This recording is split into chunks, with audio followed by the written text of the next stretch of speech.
काकभुशुंडी और अयोध्या में श्री राम दर्शन की अद्भुत कथा। एक समय की बात है, महान भक्त और अमर ज्ञानी काकभुशुंडी सदैव श्री राम नाम में लीन रहते थे। वे एक दिव्य कौए के रूप में रहते थे और भगवान की कथाएं सुनाना ही उनका जीवन था।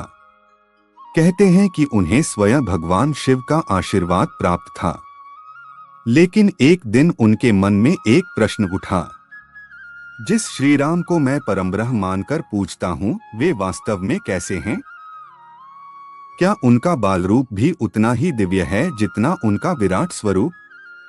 यह जिज्ञासा इतनी बढ़ी कि काकभुशुंडी जी ने अयोध्या जाकर स्वयं श्री राम के बाल रूप के दर्शन करने का निश्चय किया।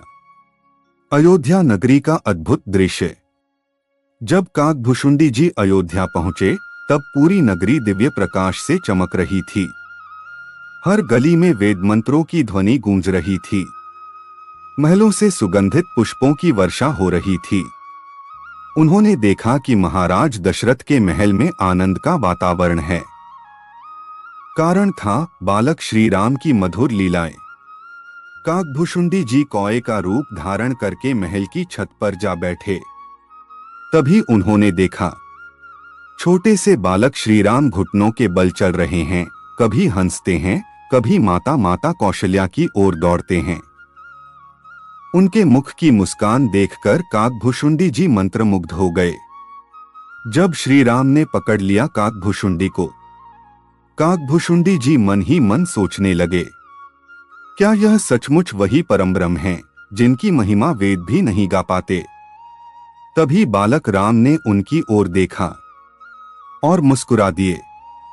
अचानक श्री राम ने अपने छोटे छोटे हाथ आगे बढ़ाए और काकभुशुंडी जी को पकड़ने के लिए दौड़ पड़े। काकभुशुंडी जी उड़ने लगे। वे महल से बाहर निकले, आकाश में पहुंचे, फिर देवलोक तक चले गए। लेकिन आश्चर्य, जहां जहां वे जाते, बालक राम का हाथ उनके पीछे दिखाई देता। वे ब्रह्मलोक पहुंचे, वहां भी राम। वे कैलाश गए, वहां भी राम। वे भय और आश्चर्य से कांप उठे। श्री राम के मुख में दिखाई दिया पूरा ब्रह्मांड। अचानक काकभुशुंडी जी ने देखा कि बालक राम हंस रहे हैं। उसी क्षण वे उनके मुख के भीतर प्रवेश कर गए और फिर जो उन्होंने देखा, उसे देखकर वे स्तब्ध रह गए।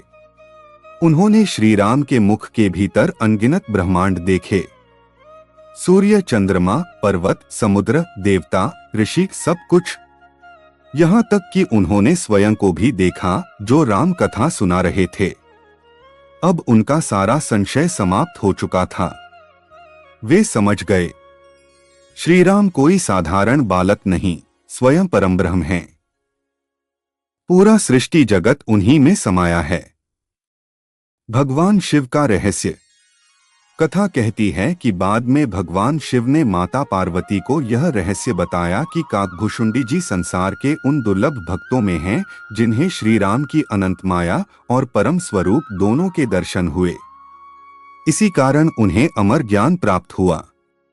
कथा से मिलने वाली शिक्षा। भगवान की लीला को सामान्य बुद्धि से नहीं समझा जा सकता। सच्ची भक्ति से भगवान स्वयं दर्शन देते हैं। अहंकार और संशय छोड़कर जो प्रेम करता है, वही ईश्वर को पहचान पाता है। श्री राम केवल राजा नहीं, स्वयं परमब्रह्म हैं। राम नाम में इतनी शक्ति है कि वह भक्त को सीधे भगवान तक पहुंचा देता है।